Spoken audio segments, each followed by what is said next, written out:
بسم اللہ الرحمن الرحیم والصلاة والسلام علی رسولہ الکریم وعلی آلہ وصحبہ اجمعین۔ ہم بات کر رہے تھے تمہاری بیوی تمہارا لباس ہے، اور اللہ بیویوں سے کہہ رہا ہے تمہارے شوہر تمہارے لباس ہیں۔ اللہ تعالیٰ نے اس رشتے کو لباس سے تشبیہ دے کر اس کی اہمیت بتائی۔ لباس سب سے زیادہ قریب ہوتا ہے، تو خامند اور بیوی کا رشتہ سب سے زیادہ قریب ہے، اس میں کوئی حائل نہیں ہو سکتا، نہ کسی کو حائل ہونا چاہیے۔ ہمارا جوائنٹ فیملی سسٹم اس کو متاثر کر رہا ہے۔ اگر بچی اپنے سسر ساس کو ماں باپ سمجھ لے اور ساس سسر اس آنے والی بچی کو اپنی بیٹی بنا لیں تو جھگڑا ہی ختم ہو جائے گا۔ جھگڑا ہی اس بات پر ہے کہ وہ سسرال اس کو بیٹی بنانے پہ تیار نہیں، تو وہ پھر ان کو ماں باپ بنانے پہ تیار نہیں۔ جو سب کچھ چھوڑ کے آئی ہے، قربانی لڑکی کی ہے کہ ایک بول پر ماں باپ اپنی عزت تمہارے ہاتھ میں پکڑا دیتے ہیں، ایک بول پر، تو چند سو روپے مہر پر ایک بچی گھر بار بہن بھائی چھوڑ کے تمہارے ساتھ ایک اجنبی گھر میں چلی جاتی ہے، تو لے جانے والوں کے ذمہ ہے کہ اس کو محبت دیں، پیار دیں، الفت دیں۔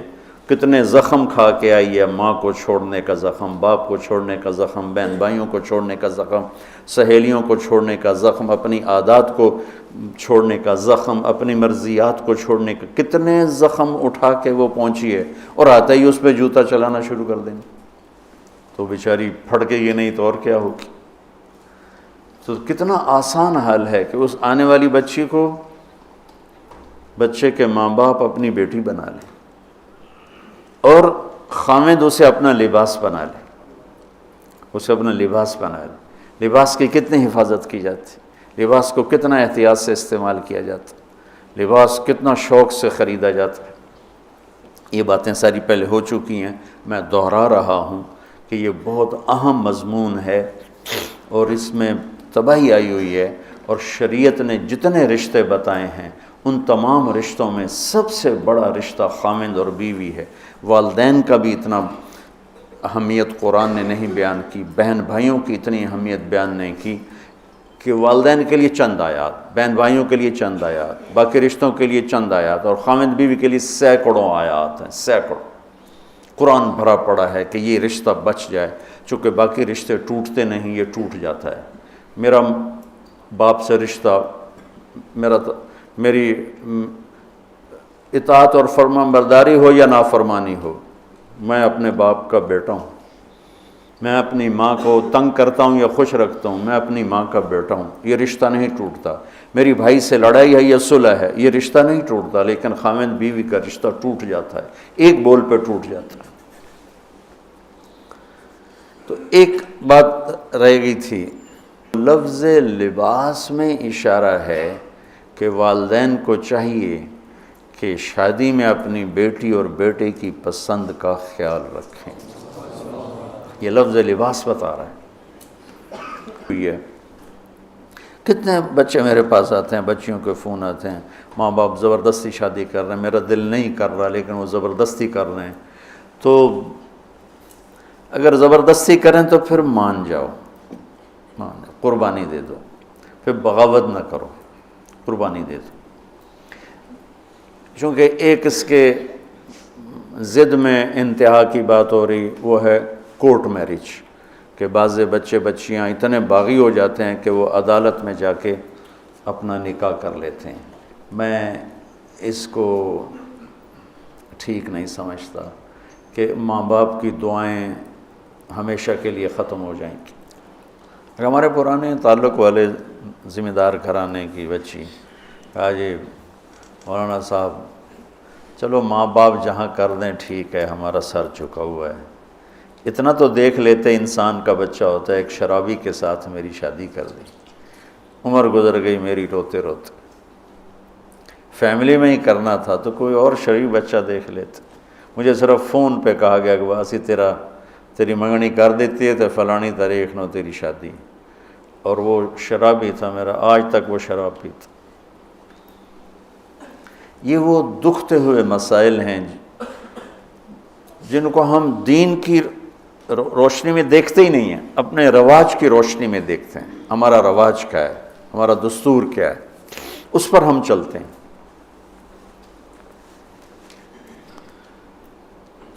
تو میرے نبی نے ہم عمر سے شادی کی، سودا، عمر سے بڑی سے شادی کی، خدیجہ، کم عمر سے شادی کی، باقی ساری بیگمات، خاص طور پہ حضرت عائشہ، مطلقہ سے شادی کی، زینب، بیوہ سے شادی کی، خدیجہ، حفصہ، کنواری سے شادی کی، عائشہ رضی اللہ تعالیٰ عنہ، مالدار سے شادی کی، خدیجہ، غریب سے شادی کی، جویریہ، باندھی ہو کر آئی ہیں، ہمسر سے برابری میں شادی کی، ام سلمہ، ام حبیبہ، اپنے خاندان میں شادی کی، عائشہ، ام حبیبہ، ام سلمہ، یہ حفصہ، یہ قریش ہیں، خاندان سے باہر قوم میں شادی کی، جویریہ، میمونہ، قوم سے بھی باہر یہود میں شادی کی، صفیہ رضی اللہ تعالیٰ عنہ۔ یہ کتنی نسبتیں ایک عورت کی بن سکتی ہیں، ان سب میں میرے نبی نے شادی کی۔ اور آپ حیران ہوں گے، اپنی 3 بیٹیاں بنو امیہ کو دیں جن کے ساتھ جانی دشمنی، ابو العاص کو حضرت زینب، ابو العاص بن ربیع بن امیہ بن حرب، اور عثمان بن عفان بنو امیہ، تو پہلے حضرت رقیہ کا کیا، پھر ام کلثوم کا کیا، اور علی اپنے گھر کے تھے، خاندان کے تھے، تو ایک فاطمہ کا رشتہ ان کے ساتھ کیا۔ اور حضرت عثمان کے نکاح میں جب حضرت ام کلثوم کا بھی انتقال ہوا تو آپ نے فرمایا میری 100 بیٹیاں ہوتیں اور اس طرح مرتیں، 100 کی 100 عثمان کے نکاح میں دیتی۔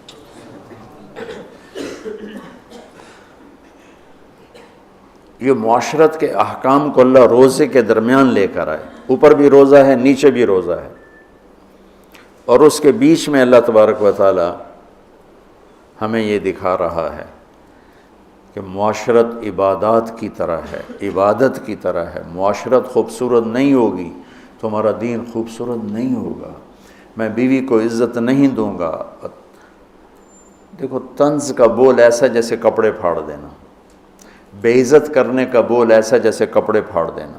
اور میں کتنا ہی پاگل ہو جاؤں غصے میں اپنا کرتا خود نہیں پھاڑتا ہوں، میں کسی کا کرتا تو پھاڑوں گا، اپنا نہیں پھاڑوں گا۔ تو میری بیوی میرا لباس ہے، مجھے غصہ چڑھا ہوا ہے، مجھے گلہ آیا ہوا ہے، تو میں لباس پہ ہاتھ نہیں ڈالوں گا۔ یہ میں کیا کہہ رہا ہوں کہ میں بیوی کی دل شکنی نہیں کروں گا، بیوی خامند کی دل شکنی نہیں کرے گی، برداشت کریں گے، تب جا کر یہ رشتہ خوبصورت ہوگا۔ دنیا میں کسی بھی رشتے کو باقی رکھنے کے لیے برداشت کے سوا کوئی قانون نہیں، اور اس رشتے کے لیے برداشت سب سے زیادہ ہے کہ برابری کا رشتہ ہے، کبھی خامند گرم کبھی بیوی گرم، پھر دونوں ہی گرم تو پھر آگ بھڑکے گی اور بڑھتی چلی جائے گی۔ ایک بچہ مجھے آ کے ملا ملتان سے، ٹاپ کیا اس نے پورے پنجاب میں FSC میں، تو کہا جی میں 2 دفعہ خودکشی کی کوشش کر چکا ہوں۔ میں نے کہا تم اتنے پڑھنے لکھنے والے بچے تم کیوں خودکشی؟ کہا جی میرے ماں باپ دونوں آپس میں اتنا لڑتے ہیں کہ ان کی لڑائی سے بددل ہو کر میں نے 2 دفعہ خودکشی کی کوشش کی۔ تو میرے نبی نے 11 گھر آباد کر کے ہمیں زندگی سکھائی ہے کہ اس خوبصورت رشتے کو کیسے نبھانا ہے۔ اس خوبصورت رشتے کو عبدالحی صاحب رحمۃ اللہ علیہ، ڈاکٹر عبدالحی مفتی تقی صاحب کے شیخ اور رفیع صاحب کے، ان کی کتاب میں واقعہ میں نے پڑھا کہ ایک مرید کے ہاں گئے تو کھانا بڑا پسند آیا، تو فرمایا کس نے پکایا؟ کہا جی بیگم نے کہا بلاؤ۔ ان کی بیگم آ گئیں تو ان سے فرمایا کہ بیٹی آپ کا کھانا بہت بڑھیا تھا، تو بہت اچھا لگا، آپ کا شکریہ ادا کرنا تھا۔ تو وہ زارو قطار رونے لگی۔ تو ڈاکٹر صاحب نے کہا اس میں رونے کی کیا بات ہے؟ کہا جی آپ کے مرید کے پاس 30 سال ہو گئے، کبھی ایک لفظ اس نے تعریف کا نہیں کہا، 30 سال میں ایک لفظ کبھی نہیں سنا کہ ماشاءاللہ بہت اچھا۔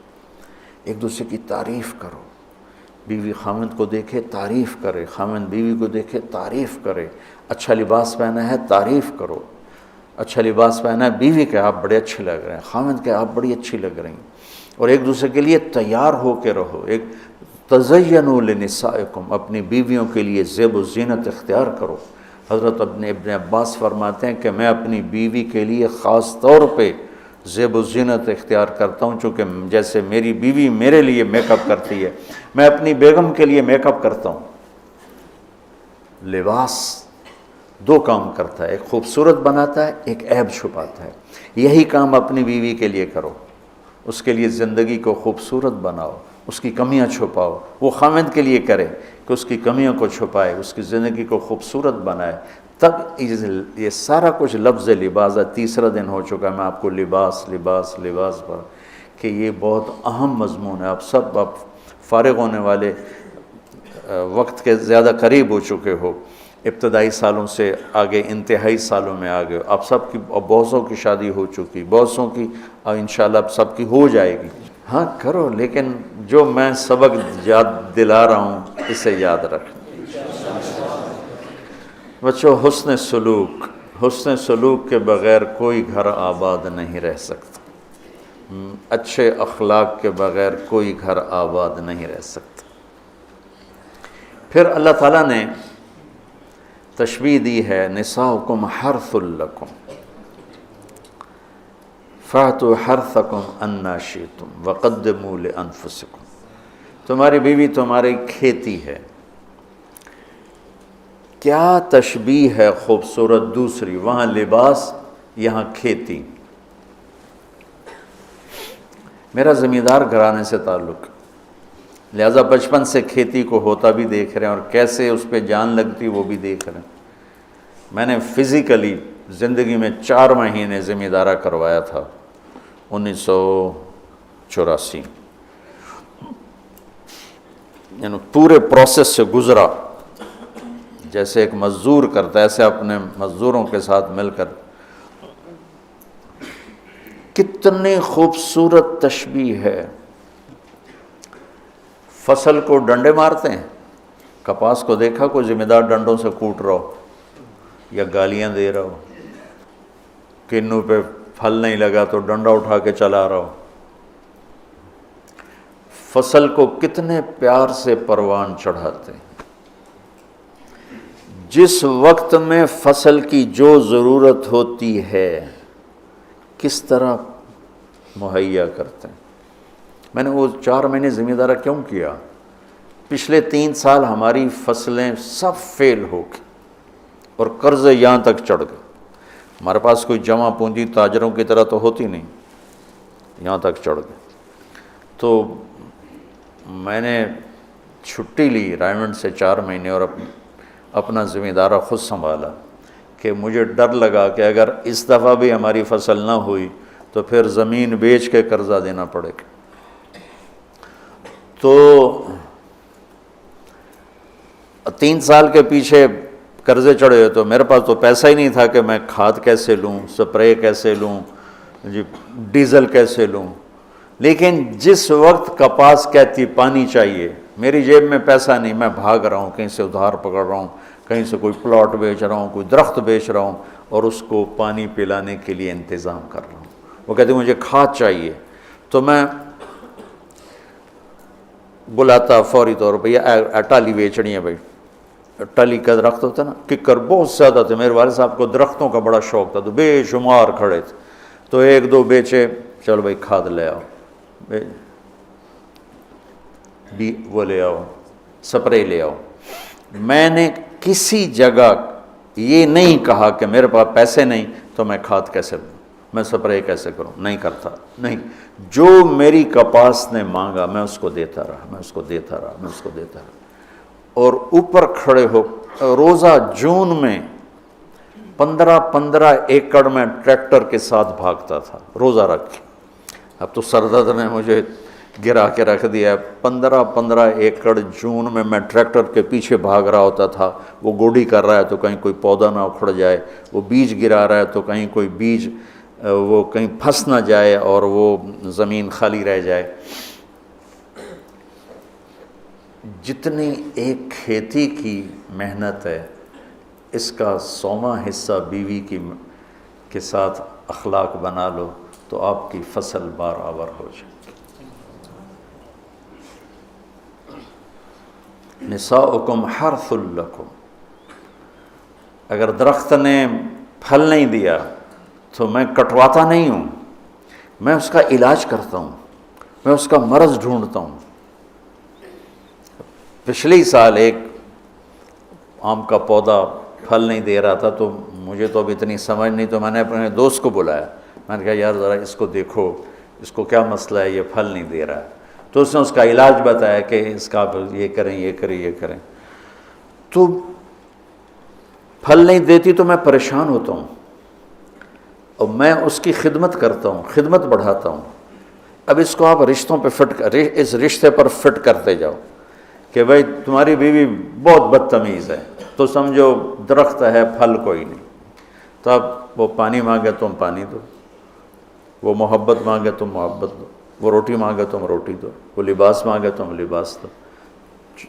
چونکہ محبت ایک اتنا بڑا جادو ہے کہ ساری دنیا کے جادوؤں کا توڑ موجود ہے، محبت کے جادو کا توڑ کوئی نہیں.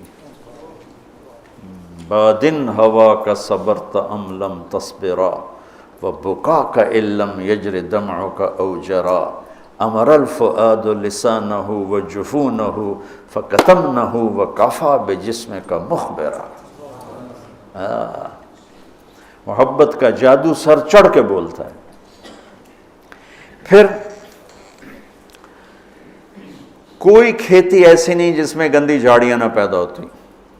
دنیا بھر میں پھر کے دیکھ لیا ہے، بڑے بڑے فارم دیکھ لی، کوئی کھیتی ایسی نہیں ہے جس میں گندی جھاڑی نہ پیدا ہوتی ہو.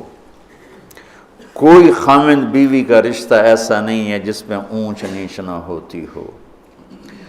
ہم فصل کو بچاتے ہیں اور گندی جھاڑیوں کو نکالتے ہیں، اور گندی جھاڑیاں خود پیدا ہوتی ہیں اور فصل کو پیدا کرنا پڑتا ہے. بد اخلاقی خود آئے گی، اخلاق کو بنانا پڑے گا.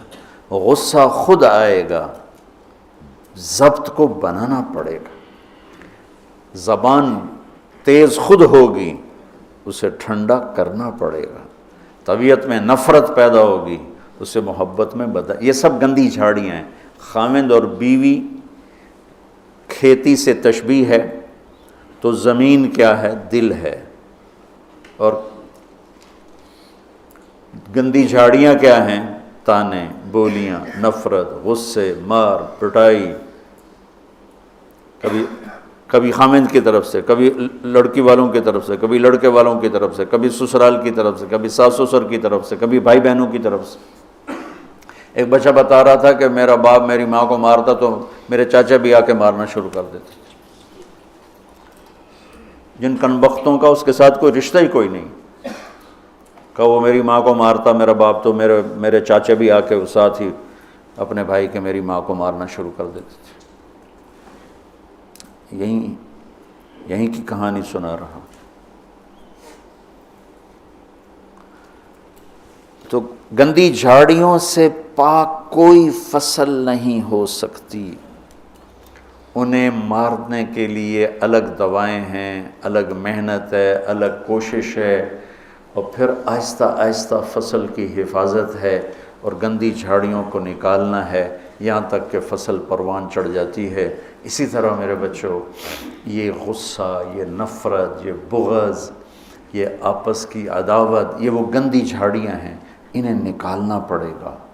یہ زمین سے ہم بنے ہیں، ہمارے اندر گندگی خود جنم لیتی ہے، صفائی کو لانا پڑتا ہے. برائی خود جنم لیتی ہے، نیکی کو لانا پڑتا ہے. جیسے کپاس کو اگانا پڑتا ہے اور گندی جھاڑی کو مارنا پڑتا ہے. ہم مٹی سے بنے ہیں. مٹی کی خاصیت ہے کہ اس میں گندگی فَأَلْهَمَهَا فُجُورَهَا وَتَقْوَاهَا، فجور پہلے ذکر کیا، تقوی بعد میں ذکر کیا. میں اس سے یہ استنباط کرتا ہوں کہ ہمارے اندر برائی خود آئے گی، نیکی کو لانا پڑے گا. جھوٹ بولنا خود آئے گا، سچائی کو لانا پڑے گا. بخل خود آئے گا، سخاوت کو لانا پڑے گا. حرص و حوث خود آئے گا، ایثار کو لانا پڑے گا. نفرت خود آئے گی، محبت کو لانا پڑے گا. انتقام خود اٹھے گا، معاف کرنے کو لانا پڑے گا. یہ زندگی بھر کی زراعت کی محنت ہے. جاؤ کھیتوں میں جا کے دیکھو کہ ذمہ دار کیسے مٹی میں مٹی ہو رہا ہے اور کس طرح اپنی فصل کو اولاد کی طرح پروان چڑھا رہا ہے، اور کس طرح وہ اس میں سے گندی جھاڑیوں کو آرام سے نکال رہا ہے کہ پودا نہ ہل جائے۔ پودا میں ہاتھوں سے 15 ایکڑ کے پلاٹ اپنے ہاتھوں سے جھاڑیاں کھینچتا تھا، وہ رمبے کھرپی سے نہیں کہ کہیں کپاس کا پودا متاثر نہ ہو جائے۔ میں اس تشبیہ کو جو سمجھا ہوں، اول تو تمہیں کسی تفسیر میں یہ نہیں ملے گا جو میں تمہیں بتا رہا ہوں، میں تو اس کو زراعت سے سمجھ کے تمہیں بتا رہا ہوں، ورنہ ہر ایک نے وہ ایک مخصوص معنی میں اس کو استعمال کیا، فاتو حرثکم انا شئتم۔ میں تمہیں بتا رہا ہوں کہ اس میں اللہ تعالیٰ یہ بھی بتا رہا ہے کہ کھیتی کو کیسے پالنا ہے اور کیسے پروان چڑھتی۔ سب سے پہلے اسی کو جب وہ لگ رہی ہوتی ہے تو بھاگم بھاگ، جب تک اس کا پورا پھل گھر نہیں آتا ذمہ دار چین سے نہیں بیٹھتا ہے۔ تو جب تک ایمان پہ خاتمہ نہیں ہو جاتا، اس رشتے کی حفاظت، اس کو پانی دینا، اس کو کھاد دینا، اس میں سے گندی جھاڑیوں کو نکالنا، غصے کو، حسد کو، بغض کو، لڑائیوں کو، جب اللہ تمہارے گھر بنا دے تو کانوں میں ڈانٹ ڈال دینا، کسی کی برائی نہ سننا، خاص طور پہ اپنی بیوی کی برائی نہ سننا، کسی کی نہ سنو لیکن بیوی کی نہ سنو، اور بیویوں سے کہتا ہوں کہ اپنے خامند کی برائی نہ سنو۔ اب بیویوں پر شک مت کرو، شک نے کتنے گھر برباد کر دیے، بگاڑ کے رکھ دیے، تباہ کر کے رکھ دیے۔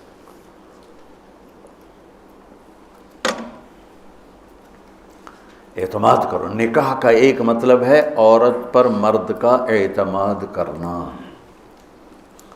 اب یہ موبائل کا زمانہ ہے، بیویاں خامدوں کو موبائل ڈھونڈ رہی ہوتی ہیں اور خامد بیویوں کو موبائل ڈھونڈ رہے ہوتے ہیں کہ کتھے میسج کیتا، کتھوں میسج آیا۔ یہ ایسی بدتمیزی، بد اخلاقی، یہ زندگی کے ماتھے پر بہت گندا بدنما داغ ہے۔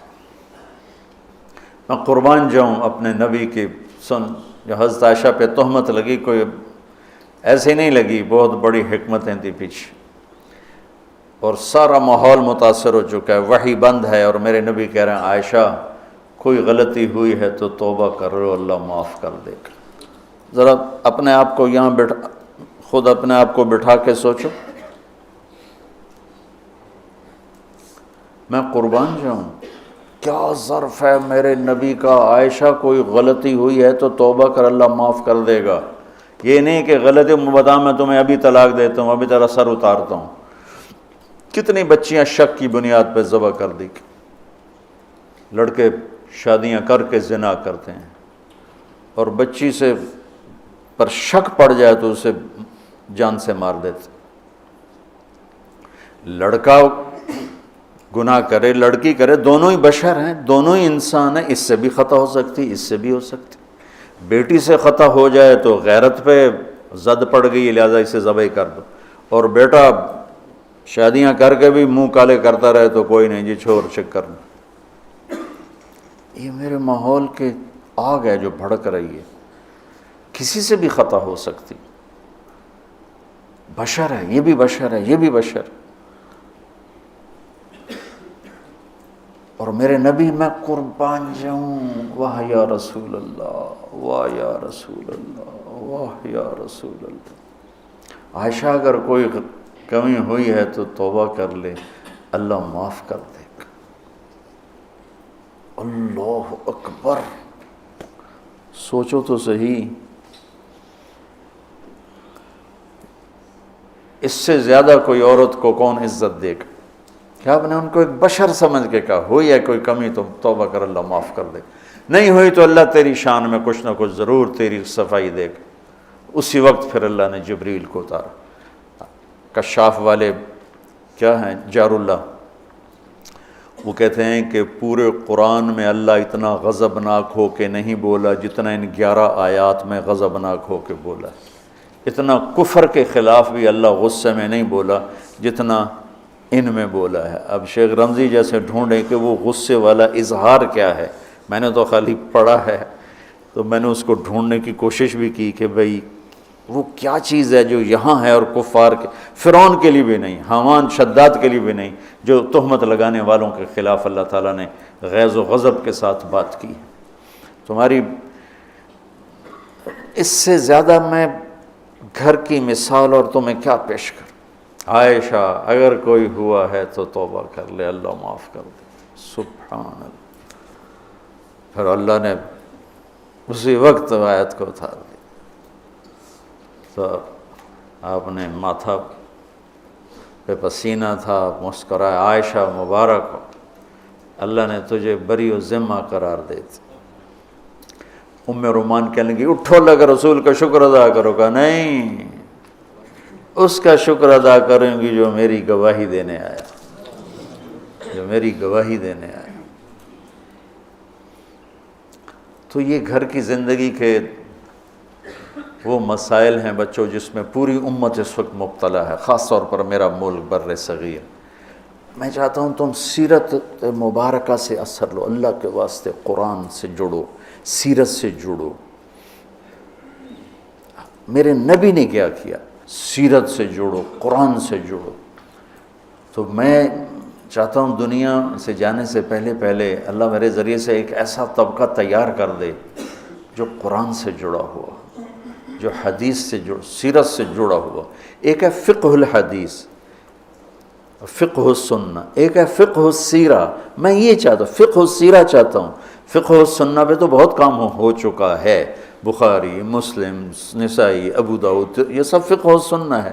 فقہ السیرہ کہ میرے نبی کی زندگی سے مجھے کیا روشنی ملتی ہے، وہ چاہتا ہوں. اللہ تعالیٰ مجھے بھی دے دے، اللہ آپ کو بھی دے.